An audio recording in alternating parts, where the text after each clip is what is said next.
Bonjour et bienvenue dans ce nouvel épisode des classiques chinois au goût du jour. Nous vous proposons aujourd'hui cette formule. De zhong, zi de guo, shi zhong, zi shi guo, qui signifie gagnez le soutien du peuple et vous gagnerez le pays. Perdez-le et vous perdrez le pays. Elle provient du classique des rites, Li Ji, écrit il y a plus de 2000 ans pendant la période des printemps et automnes, 770-476 avant Jésus-Christ.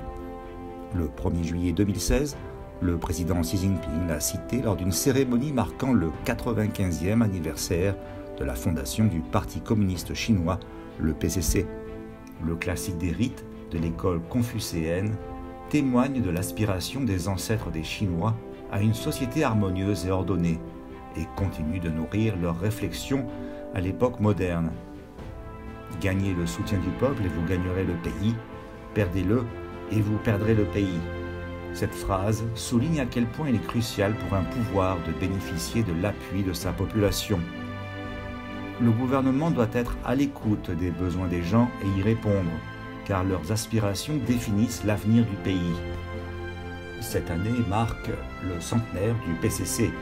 Il a été fondé avec pour mission d'améliorer le niveau de vie du peuple chinois au lieu de chercher des gains personnels pour ses membres. Son premier souci a toujours été le peuple, sur lequel est axée sa notion du développement. L'aspiration à une vie meilleure des Chinois est la force motrice du PCC. Au cours du siècle dernier, grâce à la confiance et au soutien de l'écrasante majorité de la population, le parti a parcouru un long chemin après avoir surmonté de nombreux obstacles. Toutes les réalisations du PCC sont dues aux efforts ininterrompus de la population et des membres du parti de génération en génération. Ces dernières années, les enquêtes menées par de nombreuses institutions mondiales ont montré que la satisfaction des Chinois à l'égard de leur gouvernement est la plus élevée au monde. Certains politiciens américains aux motivations malveillantes ont tenté de semer la discorde entre le PCC et le peuple chinois dans le but d'installer le chaos en Chine et de ralentir son développement. Les internautes chinois ont tourné en ridicule leurs vaines tentatives.